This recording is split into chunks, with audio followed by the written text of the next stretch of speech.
মুসা আলাইহিস সালামের কাছে আজরাইল আলাইহিস সালাম হাজির হয়ে গেলেন। সালাম দা, আসসালামু আলাইকুম, হে আল্লাহর নবী মুসা, আমি আপনার কাছে এসেছি আপনার রূহটা নেওয়ার জন্য। কি নেওয়ার জন্য? রূহ নেওয়ার জন্য, আপনার জানটা কবজ করার জন্য আমি আসছি।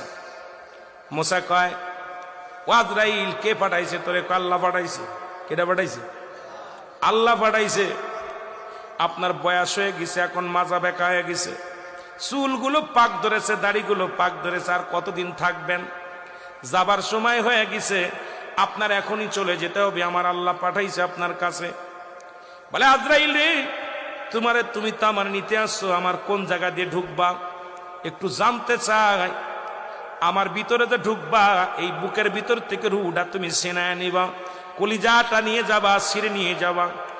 আগে বলো রে আজরাইল, আমার কোন জায়গা দিয়ে প্রবেশ করবা?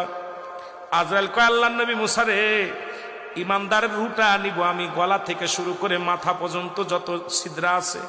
কারণ আল্লাহ পাক দুনিয়ার মধ্যে মানব যেমনি বানাইছে, আসমান তেমনি বানাই নাই। আল্লাহ কয়, বান্দারে, জমিনটা আমি যেমনি বানাইলাম এমনি তোরে বানাইনি রে বান্দা। ফেরেশতাদের যেমনি বানাইলাম এমনি তোরে বানাই নাই। এই দুনিয়ার মধ্যে জিন জাতির আমি যেমনি বানাইলাম এমনি তোরে বানাইনি রে বান্দা।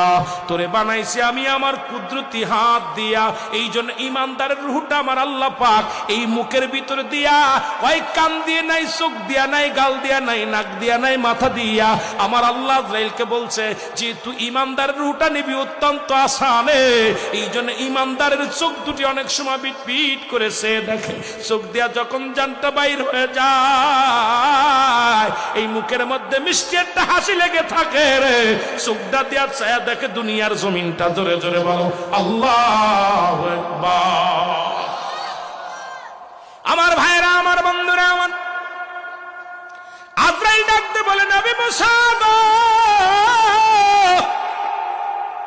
আমি আপনার রূহটা নিব, আপনার কি দিয়া? আপনার গাল দিয়া নিব, মুখ দিয়ে ঢুকবো আপনার ভিতরে। মুসা নবী, আজরাইল দাঁড়াও, আমি তোমার মুখ দিয়ে ঢুকতে দিতে পারি না।